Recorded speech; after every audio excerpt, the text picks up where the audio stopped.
بسم اللہ الرحمن الرحیم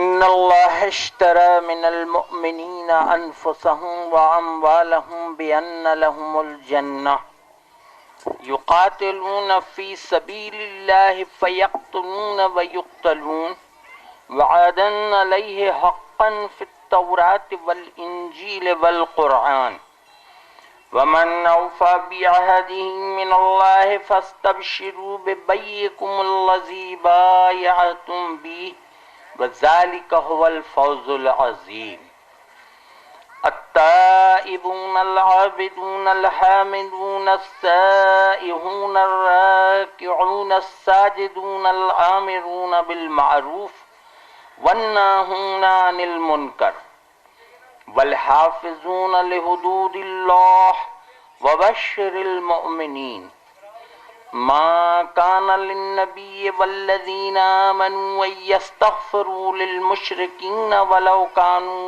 أولي قربى من بعد ما تبين لهم أنهم أصحاب الجحيم.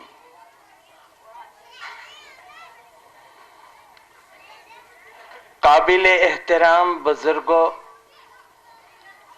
معزز سامعین، نوجوان دوستو، السلام علیکم ورحمۃ اللہ وبرکاتہ.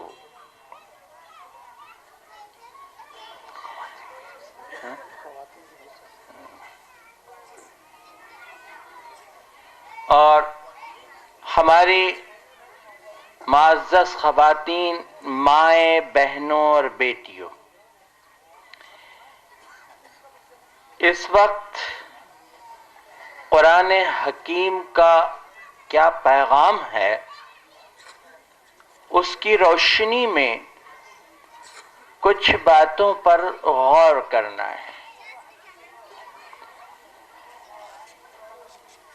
پہلی بنیادی بات یہ ہے کہ رب العالمین نے اس قرآن کو نازل کیا ہے. اس بات کا ذکر کئی جگہ آیا ہے. نحن نزلنا علیک القرآن لتشقى انا انزلناہ قرآنا عربیا لعلکم تعقلون. اس کے نازل کرنے والے اللہ نے فرمایا کہ اسے ہم نے نازل کیا ہے، اور اے نبی یہ قرآن تمہاری طرف اس لیے نازل کیا گیا ہے کہ اس کے ذریعے سے عقل رکھنے والوں کو ہدایت ملے اور لوگ عقل، فہم اور فراست سے کام لیں. پھر یہ فرمایا کہ الف لام میم ذالک الکتاب لا ریب فیہ ھدی للمتقین. یہ ایسی کتاب ہے جو اللہ کی طرف سے تو نازل ہوئی ہی ہے، اس میں کوئی شک نہیں ہے، ہر عیب، نقص اور غلطی سے پاک ہے، اور ہدایت نامہ ہے ان لوگوں کے لیے جو تقوی اختیار کرتے ہیں. متقین اور پرہیزگار لوگوں کو یہ کتاب قدم قدم پر رہنمائی کے لیے اللہ نے بھیجا ہے. اب یہ فیصلہ کرنا ہمارا کام ہے کہ اللہ کی اس کتاب سے ہم رہنمائی حاصل کریں یا نہ کریں، یا اللہ کی کتاب کے موجود ہوتے ہوئے بھی دوسرے انسانوں کے طور طریقوں پر چلیں، دوسرا راستہ اختیار کریں. یہ فیصلہ ہمیں کرنا ہے. کر لیجئے دل میں کہ ہمیں کدھر جانا ہے. ہم لوگ جب نماز ادا کرتے ہیں تو نماز میں سب سے پہلے کھڑے ہونے پر سورہ فاتحہ پڑھتے ہیں، جس میں رب العالمین کی تعریف کے بعد کہتے ہیں کہ اہدنا الصراط المستقیم، اے ہمارے پروردگار تو ہمیں سیدھے راستے کی رہنمائی فرما۔ تو جواب میں اللہ فرما رہا ہے ھدی للناس ھدی للمتقین۔ اس بات کا اعادہ کئی جگہ کیا گیا ہے کہ یہ ہے وہ ہدایت نامہ، ہدایت کی کتاب جو انسانوں کی ہدایت کے لیے بھیجی جا رہی ہے۔ اب پرہیزگار لوگ ہی اس سے ہدایت حاصل کرتے ہیں۔ تو ہماری نیت کیا ہو یہ طے کر لیں کہ ہم قرآن کے کہنے مطابق چلیں۔ دوسری بات، زمانہ گزر رہا ہے اور عرصے سے ہمارے یہاں قرآن خوانی کی محفلیں ہوتی ہیں۔ کوئی پروگرام قرآن کی تلاوت کے بغیر شروع نہیں ہوتا۔ ہماری ملت میں ہزارہا لاکھوں حفاظ قرآن کے حافظ بھی ہیں، قرآن کے قاری بھی ہیں، قرآن کے عالم بھی ہیں، یہ کمی نہیں ہے۔ غور کرنے کی چیز یہ ہے کہ یہ سب کچھ ہے اور پھر عالمی سطح پر، ملکی سطح پر ان قرآن کے قاریوں کا حال کیا ہے؟ ذلت، رسوائی، پسپائی، قید و بند، الزام تراشی، آتنکوادی اور جانے کیا کیا ناموں سے یاد کیا جا رہا ہے۔ بمباری ان پر، زمینوں سے وہ نکالے جائیں، مکانوں سے وہ بے دخل کیے جائیں، کاروبار ان کے چھینے جائیں۔ کیوں؟ کیا اس زاویے سے سوچیں گے؟ اگر آپ ارادہ کر لیں تو یہ ساری باتوں کا جواب قرآن دیتا ہے۔ عزیزو، اگر ہمیں کچھ حاصل کرنا ہے تو رب رؤوف رحیم کی طرف جھکنا پڑے گا، اس سے پوچھنا پڑے گا کہ اے خالق و مالک ہمیں کیا کرنا چاہیے۔ تو پھر اللہ تعالیٰ نے قرآن کے مختلف حصوں میں ایک مومن کی شان بیان کی ہے۔ اقبال تو ان الفاظ میں کہتا ہے، ہر لحظہ ہے مومن کی نئی شان نئی یان، کردار میں گفتار میں اللہ کی برہان، یہ راز کسی کو نہیں معلوم کہ مومن قاری نظر آتا ہے حقیقت میں ہے قرآن۔ اس طرح آپ کو سوچنا ہے، غور و فکر کرنا ہے۔ فرمایا رب العالمین نے ان اللہ اشتری من المؤمنین، سورہ توبہ کی آیات ہیں۔ سورہ توبہ کا نزول جنگ تبوک سے قبل ایک حصہ ہے، کچھ جنگ تبوک کے بعد کا ہے، اور تیسرا حصہ جنگ تبوک پر تبصرہ ہے۔ اب یہ جنگ ایسی ہے جو آخری ہے، اس کے بعد رسول خدا نے کوئی جنگ نہیں لڑی، اور اس جنگ میں جو خامیاں کمزوریاں رہ گئی تھی ان کی طرف رب العالمین نے متوجہ کیا ہے۔ پہلے کا ماحول یہ تھا کہ اس جنگ سے پہلے سال خشک سالی تھی، پیداوار نہیں ہوئی تھی، حالات خستہ تھے۔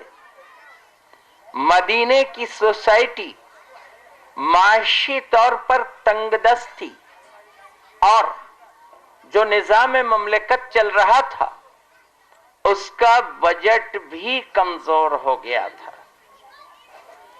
حکم ہوا کہ ہلکے ہو یا بوجھل راہ خدا میں نکلو اور جو مال تمہارے پاس ہے وہ راہ خدا میں خرچ کرو. کتنی مشہور بات اکثر سیرت میں سنتے آ رہے ہیں کہ جب اللہ کے رسول نے ہر ایک کو حکم دیا تو جس کی جو وسعت تھی وہ سامان لے کر حضور کے قدموں میں ڈالتا رہا. حضرت عمر رضی اللہ تعالی عنہ سوچ رہے تھے کہ نیکی کے ہر کام میں صدیق اکبر ہمیشہ بڑھ جاتے ہیں. اب میں اس میں آگے بڑھنے کی کوشش کروں گا. تو حضرت عمر کی باری آئی تو پوچھا اللہ کے رسول نے کیا لائے ہو؟ تو کہا جو کچھ میری زندگی کا اثاثہ ہے اس میں سے آدھا لے آیا. 2 حصے منقسم کیے، آدھا یہاں لے آیا اور آدھا گھر پر.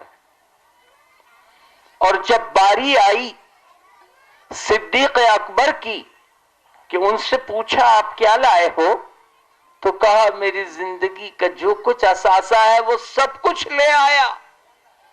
تو کہا گھر والوں کے لیے کیا رکھا؟ اللہ اور اس کے رسول کا نام کافی ہے. یہ تھی ایمان والوں کی شان، یہ تھا وہ تقوی اور پرہیزگاری، یہ تھی وہ کیفیات جس نے وہ عظیم انقلاب برپا کر دیا جس کے اثرات آج تک عالمی سطح پر موجود ہیں. اس زاویے سے کبھی ہماری نظر جاتی ہے کہ ہم بھی رسول خدا کے غلاموں کی غلامی کے طریقے کو اختیار کر سکتے ہیں.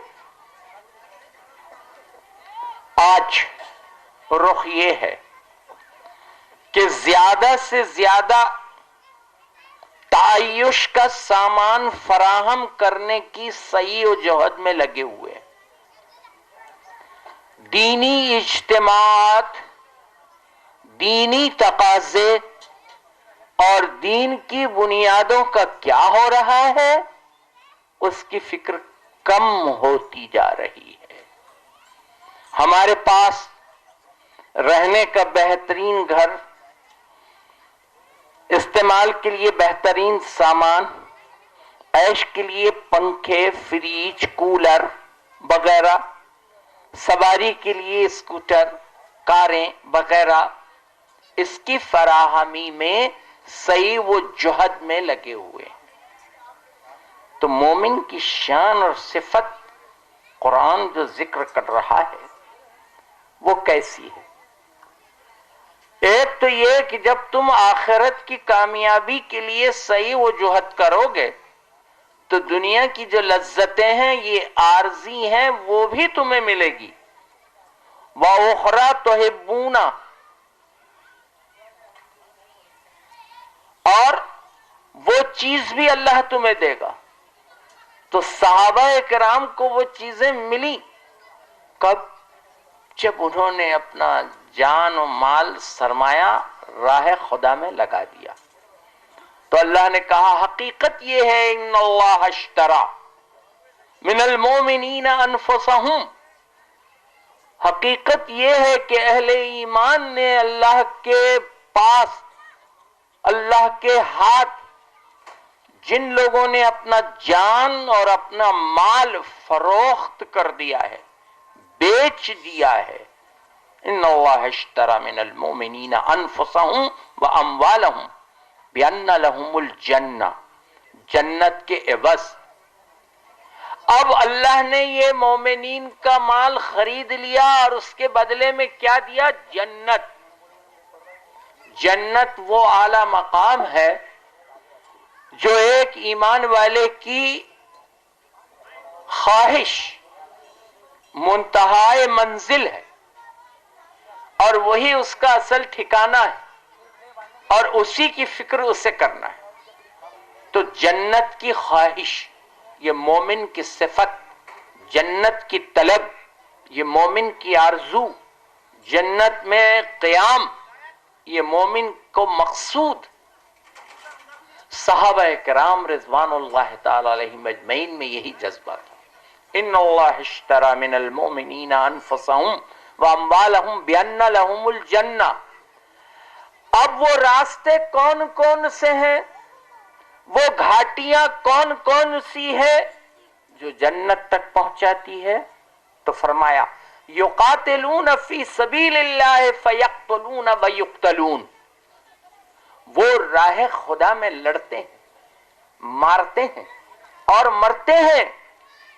یہ تبوک کے واقعات کے پس منظر میں میدان بدر، غزوہ احد، جنگ حنین، یہ سارے جو مارکے گزرے ہیں جس کا تذکرہ قرآن پاک میں موجود ہے، تو اللہ نے کہا وہ راہ خدا میں لڑتے ہیں، مارتے ہیں اور مرتے ہیں.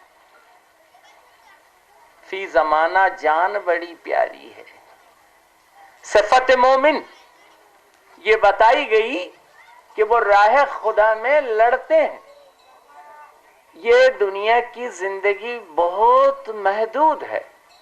ایک آدمی زیادہ سے زیادہ 70 80 90 سال جیے گا، ایک دن ختم ہو جائے گا. ہم نے کتنے ہی لوگوں کو اپنے ہاتھوں دفن کرائے، جانا ہمیں بھی ہے، اور پھر وہ لوٹ کے نہیں آئے، ان کا اب کیا حال ہو رہا ہے.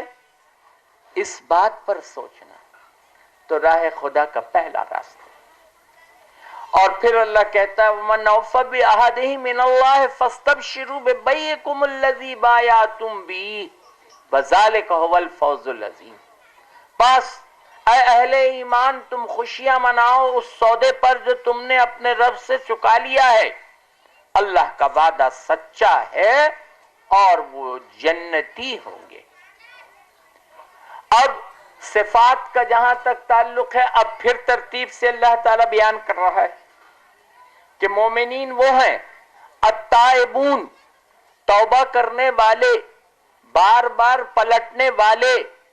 یہ نہیں کہا کہ مومن سے گناہ نہیں ہوتا، یا یہ نہیں کہا کہ مومن سے ایک بار ہوا تو 2 بار نہیں ہوتا، بلکہ مومن کی صفت یہ ہے کہ غلطی کر جائے، گناہ گار بن جائے تو وہ اللہ کی جناب میں توبہ کرتا ہے تو اللہ تعالیٰ اس کی توبہ قبول کرتا ہے. رسول اللہ صلی اللہ علیہ وسلم اکثر استغفار پڑھا کرتے تھے. استغفر اللہ ربی من کل ذنب واتوب الیہ. صحابہ کرام نے پوچھا یا رسول اللہ آپ تو معصوم عن الخطا ہیں، بار بار یہ استغفار پڑھتے ہیں. تو آپ نے فرمایا کیا میں اپنے رب کا شکر گزار بندہ نہ بنوں؟ تو عزیزو، اس آیت کی روشنی میں دوسری بات یہ معلوم ہوئی کہ ہمیں ہمیشہ توبہ اور استغفار کرنا چاہیے. دن بھر میں کم از کم 100 بار استغفر اللہ ربی من کل ذنب واتوب الیہ. اللہ یقیناً توبہ قبول فرمائے گا. دوسری صفت یہ بیان کی گئی التائبون العابدون. مومن وہ ہیں جو عبادت گزار ہیں، جو اللہ کی جناب میں جھکتے ہیں، جو اللہ سے مانگتے ہیں، جو اللہ سے ڈرتے ہیں اور اللہ کے حکم پر چلتے ہیں. عبادت کا جب لفظ آتا ہے تو عام تاثر یہ بنتا ہے کہ مسجد میں جا کر نماز ادا کر لینا عبادت کا حصہ ہے. رمضان میں روزے رکھنا، مال ہو تو زندگی میں حج کرنا، صاحب نصاب ہو تو زکوٰۃ دینا، یہ عبادت ہے. رہی یہ دوسرے کام کون سے؟ تجارت، زراعت، تعلیم، ملازمت، عدالت، سیاست، یہ سب دنیا کے کام ہیں. یہ تصور یہود و نصارہ کا حکمت کے ساتھ پھیلایا ہوا ہے، اور ہر زمانے میں جو برسر اقتدار ہوتا ہے وہ اپنے اقتدار کی کرسی کو برقرار رکھنے کے لیے اسی چیز کو فروغ دیتا ہے کہ دین الگ ہے، مذہب اور سیاست الگ ہے، مذہب الگ ہے، دھرم اور راجنیت الگ ہے، اس کو اس سے نہ ملاؤ اور گڑبڑ نہ کرو۔ یہ زمانہ گزرا جب سائنس کی ترقیات میں یورپ پہل کر رہا تھا تو عیسائی دنیا بے چین ہو گئی اور بڑے اس میں فسادات برپا ہوئے، تو پھر اس بات پر سمجھوتا ہو گیا کہ قیصر کا حق قیصر کو دے دو اور خدا کا حق خدا کو دے دو۔ یعنی وہی بات کہ عبادت، اطاعت اور اللہ کے آگے جھکنا یا اللہ سے ڈرنا یا مانگنا تو اس کا حق، رہی قیصر یعنی دنیا کی حکمرانی، وہ حکومت کے سپرد کر دو، اس کی بالادستی کو تسلیم کر لو۔ العابدون کے الفاظ یہ واضح کرتے ہیں کہ مومن کی شان، اس کی صفت تو یہ ہے کہ وہ عابد اگر مسجد میں ہے تو بازار میں بھی، وہ عابد اگر مسجد میں ہے تو عدالت میں بھی، پارلیمنٹ میں بھی، اور ہر مقام پر وہ اللہ کا بندہ ہے، اللہ کی اطاعت میں ہے۔ اب بازار میں عبادت کیسی ہوئی؟ سورہ جمعہ والی آیت کہتی ہے فَإِذَا قُضِيَتِ الصَّلَاةُ فَانتَشِرُوا فِي الْأَرْضِ وَابْتَغُوا مِنْ فَضْلِ اللَّهِ، کیا کہ جب تم نماز جمعہ سے فارغ ہو جاؤ تو پس زمین میں منتشر ہو جاؤ، پھیل جاؤ اور اللہ کا فضل تلاش کرو۔ وَاذْكُرُوا اللَّهَ كَثِيرًا لَعَلَّكُمْ تُفْلِحُونَ، اور اللہ کو کثرت سے یاد کرو، ہو سکتا ہے تمہیں فلاح نصیب ہو جائے۔ اب یہ زمین پر پھیلنا، تجارت کرنا، لین دین کرنا، یہ کیا ہے؟ اللہ کا فضل ہے۔ اب اور مزید سمجھیے، بازار میں ایک دکان پر آپ سودا خرید رہے ہوں یا بیچ رہے ہوں تو وہاں پر پورا تول تولنا، ایک دکاندار کو یہ موقع حاصل ہے کہ شکر تولتے ہوئے وہ 4-5 گرام کم کر دے، اور دن بھر میں 100 گاہکوں سے جب 4-5 گرام کم کرے گا تو رات میں جا کے وہ 500 گرام آدھا کلو یعنی 15 روپے کی ہو جائے گی۔ اب اس نے تولتے وقت یہ احساس کیا کہ یہ 4-5 گرام کم کروں گا تو وہ مالک الملک، خالق کائنات دیکھ رہا ہے، جو سمیع و بصیر ہے، علیم و خبیر ہے، اور اس کے ڈر سے اس نے تول میں کمی نہیں کی۔ یہ عبادت بازار کی ہے، یہ ہے اللہ کا فضل اور عبادت۔ اب العابدون، بازار میں دودھ مل رہا ہے پانی کے ساتھ ملاوٹ میں، تیل مل رہا ہے ملاوٹ کے ساتھ، گھی مل رہا ہے نقلی اصلی کے نام پر، حتیٰ کہ اب تو دوائیں بھی نقلی ملنے لگی، لیکن یہ تمام چیزوں سے ایک مومن بچ رہا ہے اور نقصان بھی اٹھا لیتا ہے تو یہ اللہ کی عبادت ہے۔ اسی طرح زراعت کی بات ہے، اسی طرح عدالت کی بات ہے کہ عدالت میں کھڑے ہو کر وہ غلط گواہی نہیں دیتا۔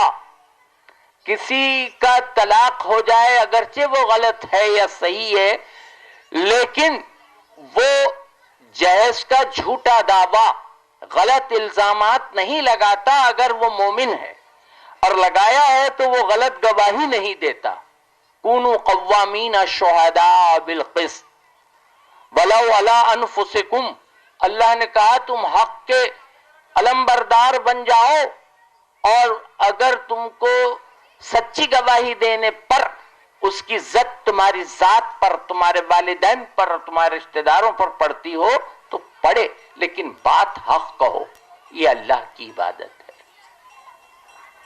غرض زندگی کے ہر موڑ پر دنیا کے ہر کام میں اللہ سے ڈرتے ہوئے جو کام آپ کرو گے ان حدود میں، تو وہی العابدون، یہ صفت مومن کی بتائی گئی ہے۔ الحامدون، مومن وہ ہے جو اللہ کی تعریف کے گن گاتے ہیں، اللہ کی بڑائی بیان کرتے ہیں، اللہ کی تعریف کرتے ہیں۔ الحمدللہ رب العالمین، تعریف کا مستحق صرف اللہ ہے۔ یہ چلن بھی چل گیا کہ بڑے عالم صاحب ہے تو ان کی تعریفیں بیان ہو رہی ہے، ان کے نام کے ساتھ آگے پیچھے ان کے القاب لگے ہوئے ہیں، منسٹر ہے تو ان کی تعریفیں ہو رہی ہے، کوئی بڑا مالدار آدمی ہے تو سخی داتا کے نام سے تعریفیں ہو رہی ہے۔ مومن کی شان یہ نہیں ہے، مومن کی شان یہ ہے کہ تعریف کا مستحق تو صرف اللہ ہے، باقی تو سب اس کے بندے اور محکوم ہیں۔ وہ ہر ادا پر اللہ کا شکر ادا کرتے ہیں، کھانا کھائے تو بھی الحمدللہ، نیند سے جاگے تو بھی الحمدللہ، حاجات جو انسان کی کمزوری ہے رفع حاجات سے فارغ ہو تو بھی اللہ کی تعریف، وہ بھی بندگی ہو جائے گی، اور اگر وہ حاجات کو روک لے نہ جائے تو وہ گناہگار ہے۔ یہ ہے شان خدا بندی، الحامدون، ہر لحظہ اللہ کی تعریف میں وہ گزارتے ہیں۔ ایک جگہ ذکر کیا اللہ نے، ان فی خلق السماوات والارض واختلاف اللیل والنہار لآیات لأولی الالباب الذین یذکرون اللہ قیاما وقعودا وعلی جنوبہم ویتفکرون فی خلق السماوات والارض ربنا ما خلقت ھذا باطلا سبحانک فقنا عذاب النار۔ اہل ہوش وہ ہیں جو اس بات پر غور و فکر کرتے ہیں رات اور دن کے بار بار آنے پر، آسمان کی بناوٹ پر اور زمین کی تخلیق پر، اور پھر وہ اٹھتے بیٹھتے کھڑے اللہ کا ذکر کرتے ہیں، غور و فکر کرتے ہیں، اس کی تعریف کرتے ہیں اور پکار اٹھتے ہیں کہ اے ہمارے رب، تو نے کائنات کا یہ جو نظام بنایا ہے یہ عبث اور بیکار نہیں ہے، بے مقصد نہیں ہے، اس کے پیچھے ایک نظم اور ایک مقصد ہے۔ یہ شان ہوتی ہے مومنین۔ پھر فرمایا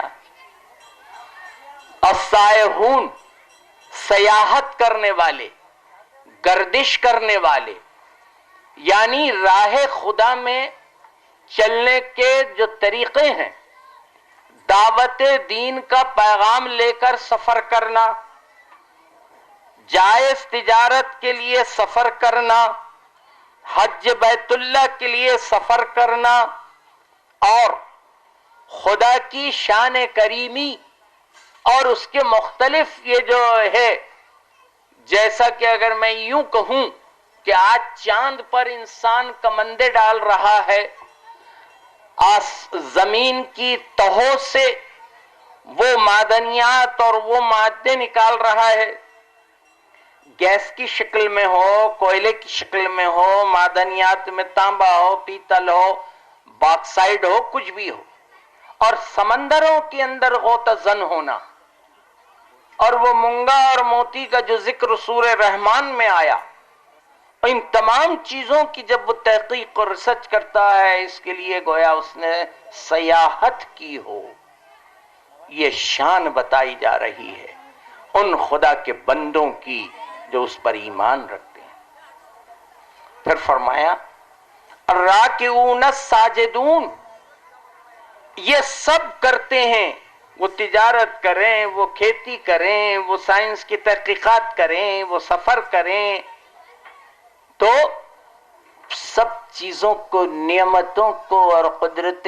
کاملہ کے مظاہر کو دیکھتے ہیں تو وہ رکوع میں گر جھک جاتے ہیں، سجدے میں گر جاتے ہیں، اور ہر وقت اللہ سے ڈرتے ہوئے اس کے آگے رکوع و سجدہ کرتے ہیں۔ پھر بتایا گیا کہ الآمرون بالمعروف والناہون عن المنکر. پھر وہ جب دنیا کے حالات پر نظر ڈالتے ہیں کہ یہ چاروں طرف بھی برائی پھیلی ہوئی ہے، جھوٹ ہے، مکر ہے، فریب ہے، دھوکہ ہے، قتل و غارت گری ہے، نا انصافی ہے، ظلم اور زیادتی ہے، جھگڑا اور فساد ہے، وہ جب یہ دیکھتے ہیں کہ خدا کی یہ حاکمیت کے مقابلے میں انسان اپنی مرضی چلا رہا ہے، خاموش نہیں بیٹھتے. ان کی صفت خصوص یہ ہے کہ بس برائیوں کے مٹانے میں اور نیکیوں کے پھیلانے میں اور نیکیوں کے قیام میں لگ جاتے ہیں. اس شان کے ہوتے ہیں مومن. الآمرون بالمعروف والناہون عن المنکر. ذرا ہم اپنا بھی جائزہ لیتے چلیں، کتنی برائیوں کو ہم نے مٹانے کی کوشش کی. آج سودی نظام پوری اکانومی پر چھایا ہوا ہے عرصے سے، تو ہم بھی اس کے خواہش مند رہتے ہیں کہ کہیں ہمیں بھی کہیں سے مل جائے تو سودی نظام برقرار رہے گا. اس پر سوچنا ہے. فحش، فلمی دنیا، شراب، جوا، سٹا، بدکاری اور یہ برائیاں، اس کے مٹانے والے ہوتے ہیں مومن. پھر اتنا ہی نہیں، اگر سماج میں آ جائیں اور گھریلو زندگی کا جائزہ لیں تو گھر کے بارے میں بھی اللہ تعالیٰ کے احکامات موجود ہیں. مثلا یہ بتایا کہ یا ایھا الذین آمنوا قوا انفسکم واہلیکم نارا وقودھا الناس والحجارہ علیہا ملائکۃ غلاظ شداد لا یعصون اللہ. اے ایمان والو، تمہاری خصوصیت یہ ہو کہ اپنے بیوی اور بچوں کو دوزخ کی آگ سے بچاؤ جس کا ایندھن انسان اور پتھر ہوں گے.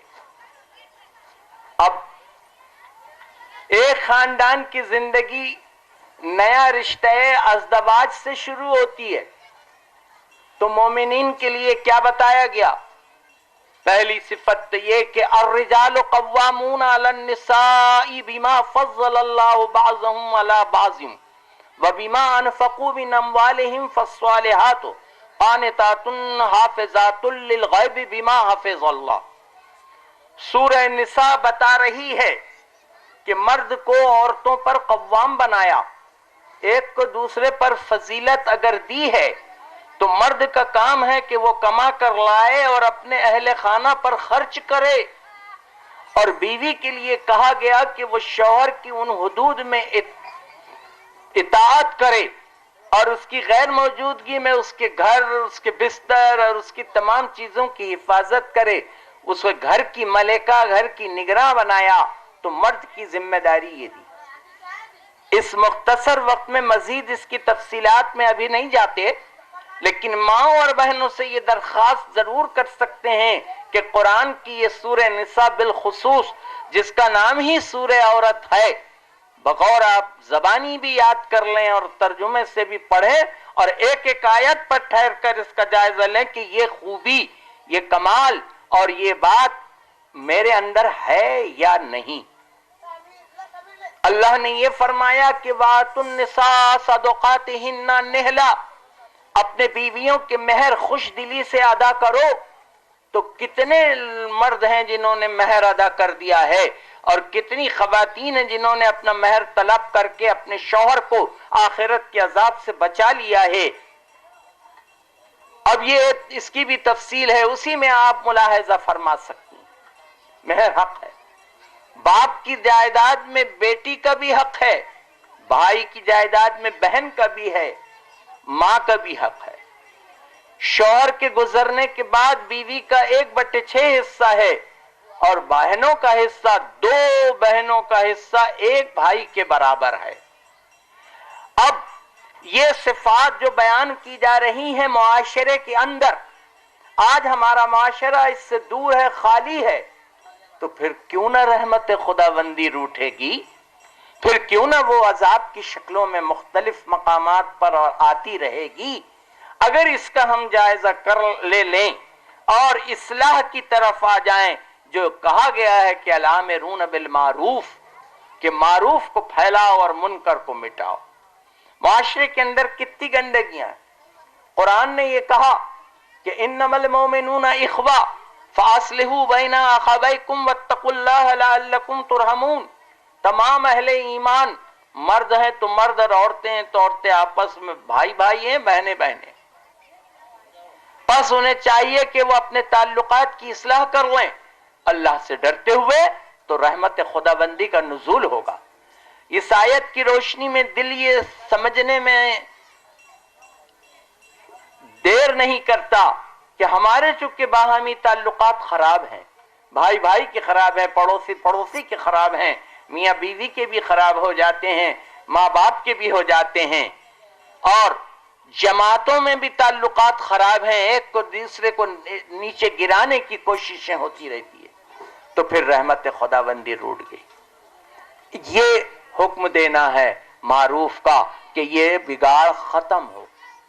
پھر اس کے بعد جو کہا گیا کہ لا یسخر قوم من قوم اور ولا نساء من نساء، میں اختصار کر رہا ہوں، پورا حصہ نہیں پڑھ رہا ہوں، کہ مرد مردوں کا مذاق نہ اڑائیں، عورتیں عورتوں کا مذاق نہ اڑائیں، تانا نہ دیں، طنز نہ کریں، برے القاب سے یاد نہ کریں. کیا ہم اپنے گھروں کا جائزہ لے کر یہ نہیں دیکھ سکتے کہ ساس اور بہو کے جھگڑے، نند اور بھاوج کے اختلافات، اور وہ طنز اور تانے، اور وہ صبح سے لے کے شام تک مختلف چیزیں ہوتی ہے. قرآن مومنین کی شان یہ نہیں بیان کرتا. وہ کہتا ہے کہ وہ تو آپس میں بڑے رحم دل ہیں. وہ کہتا ہے کہ رحماء بینہم، رحیم اور شفیق ہیں ایک دوسرے پر، ان کو مٹانا ہوگا. یہ ہے عبادت گزار لوگوں کا کام کہ یہ برائیوں کو روکیں. اگر کوئی دو بہنیں یا دو عزیز آپس میں لڑ رہی ہیں تو اسے جھگڑے کو ختم کرے. پھر کہتا ہے وَلَا تَجَسَّسُوا وَلَا يَغْتَبْ بَعْضُكُمْ بَعْضًا. پہلے تو یہ ہے کہ ان الظن بعض الظن اسم، کہ دیکھو بدگمانی مت کرو، بہت زیادہ گمان نہ کرو، اس لیے کہ بعض گمان گناہ ہوتے ہیں. ہمارا پہلا ہی قدم بدگمانی سے شروع ہوتا ہے. گھروں کے اندر تو یہ عام بیماری پائی جاتی ہے، نمازیں پڑھنے کے بعد بھی اور حج بیت اللہ سے آنے کے بعد بھی بدگمانی سے سلسلہ شروع ہوتا ہے، اور ٹوہ لگانے کی عادت ہوتی ہے کہ دیکھے تو ہمارے بارے میں کیا بات کر رہا ہے. تو فرمایا رسول پاک نے کسی کے گھر بغیر اجازت نہ جاؤ، کسی کا خط بغیر اجازت نہ پڑھو، کسی کی چیز بغیر اجازت نہ لو، دیوار کے پاس کھڑے ہو کر کنسوئے نہ لو. یہ ہدایات جاری کی، یہ مومنین کے لیے صفات بیان ہو رہی ہیں. اس طرح جائزہ لینا ہے. اب اگر یہ برائی پائی جاتی ہے تو ہر ماں اور بہن اور ہر بھائی اور مرد کا کام یہ ہے کہ اس برائی کو روکے، تھامے، منع کرے، کہے کہ اللہ سن رہا ہے، یہ غیبت چھوڑ دو، یہ تجسس چھوڑ دو، یہ بدگمانی ختم کرو، یہ طنز و طعنوں کو مٹا دو. یہ کام ہے قرآن کی روشنی میں. اور پھر فرمایا کہ برائیوں کو روکو اور قرآن پھیلاؤ، اس کو لوگوں کو سناؤ، نماز کی تلقین کرو. اللہ کے رسول کو حکم دیا وَأَمُرْ أَهْلَكَ بِالصَّلَاةِ فَاصْطَبِرْ عَلَيْكَ، اہل خانہ کو نماز کا حکم دو. مائیں اپنے بیٹے جب بڑے ہو رہے ہیں تو ان کو مسجد بھیجیں. آپ تیار کر کے 6 بجے 7 بجے سے بچوں کو اسکول تو بھیجتی ہیں، لیکن نماز کے لیے کبھی بھیجا نہیں؟ بھیجا تو اب ارادہ کر لو. یہ ہے معروف کا حکم. روزے کی تلقین، اس طرح سے اپنی ذمہ داریوں کو سمجھنا چاہیے. پھر اس سے نکل کر باہر کی دنیا میں آ جائیے. اسلامی معاشرہ بنا تو اب غیر مسلم دنیا بہت وسیع الاطراف ہے، ان کے اندر تو اس سے بھی زیادہ بگاڑ موجود ہے، اور سب سے بڑا بگاڑ جو ہے وہ ہے شرک، توحید کے مقابلے پر. تو آمرون بالمعروف کا تقاضا یہ ہے کہ شرک کی نفی اور توحید کا اثبات، یہ پیغام ان غیر مسلم بھائیوں تک اور بہنوں تک پہنچانا یہ مومن کی صفات خصوصی ہے۔ ہم تو اب یہ زمانہ آ گیا کہ وہ سمجھوتا کرتے ہیں کہ وہ بیچارے جہنم میں تو جائیں ہی جائیں، ہم بھی ان کے ساتھ ہو لیں۔ جب قرآن کے واضح احکامات موجود ہے تو خود بھی بچیں اور ان کو بھی جہنم سے بچانے کی کوشش ہونا چاہیے۔ یہ ہے الآمرون بالمعروف، یہ ہے صفات۔ پھر فرمایا کہ والحافظون لحدود اللہ، مومنین کی شان یہ ہے کہ وہ حدود الہی کی حفاظت کرتے ہیں، ٹوٹنے نہ پائے، نافرمانی نہ ہو، اللہ کا حکم گرنے نہ پائے، اللہ اکبر کے علاوہ کوئی اور بڑا ہونے کا اعلان نہ کرے، اور اللہ علیم و خبیر ہے، سمیع و بصیر ہے، ہر جگہ وہ موجود ہے، عالم الغیب والشہادہ ہے۔ تو یہ بیماریاں کہیں مزار پرستی کے راستے سے، کہیں پیر پرستی کے راستے سے، کہیں علماء پرستی کے راستے سے، کہیں درویشی کے راستے سے جو آتی ہے، وہ مومنین اتنے سمجھدار ہوتے ہیں کہ سمجھ لیتے ہیں یہ حد جو ہے یہاں سے ٹوٹ جائے گی اور شرک کا دروازہ کھل جائے گا، اس کی بھی وہ حفاظت کرتے ہیں۔ کفر کن راستوں سے آ جائے گا وہاں بچتے بھی ہیں اور بچاتے بھی ہیں اور اس کی حفاظت کرتے ہیں۔ اس شان کے ہوتے ہیں یہ مومن۔ والحافظون لحدود اللہ وبشر المومنین، خوشخبری ہے ان اہل ایمان کے لیے جن کے اندر یہ صفات عالیہ پائی جاتی ہے۔ میرے عزیز و قرآن محض درس کر کے چلے جانے کا نام نہیں ہے، بلکہ جائزہ لینا ہے، اپنے دل کو ٹٹولنا ہے کہ ہم کہاں تک ان آیات کے مصداق ہیں۔ یہ دنیا کی عارضی زندگی ہے، موت برحق ہے، ہر ایک کو اس دربار میں پہنچنا ہے، اور اللہ تعالیٰ سوال کرے گا تو ہمارا کیا جواب ہوگا۔ اللہ تعالیٰ سے دعا ہے کہ وہ ہمیں قرآن حکیم کے مطابق عمل کرنے کی توفیق عطا فرمائے۔ قرآن کو عام کرنے، مسلمانوں میں بھی اور غیر مسلم بھائیوں میں بھی پھیلانے کی ہمیں توفیق ہو، اور دینی معلومات ہو، اور اپنی اولاد کو صحیح راستے پر قائم رکھنے کی جد و جہد ہو، اور اپنے بھائیوں کو برائی سے بچانے اور بھلائی کے فروغ کے لیے آمادہ کرنا، یہ ہمارا فریضہ ہے، ڈیوٹی ہے، یہ صفات ہے۔ اگرچہ اور بھی باتیں ہیں، لیکن ابھی میرے اور بہت سے دوست ہیں جو آپ کی خدمت میں بہت کچھ پیش کریں گے، پھر بھی کافی وقت لیا۔ اللہ تعالیٰ سے امید یہی ہے کہ وہ ہمیں معاف کرے گا اور ہمیں توبہ کی توفیق ہوگی، اور آخرت میں عذاب جہنم سے اللہ بچائے گا۔ ربنا تقبل منا انك انت السميع العليم وتب علينا انك انت التواب الرحيم وصلى الله تعالى على خير خلقه محمد وآله واصحابه اجمعين برحمتك يا ارحم الراحمين لا اله الا الله محمد رسول الله۔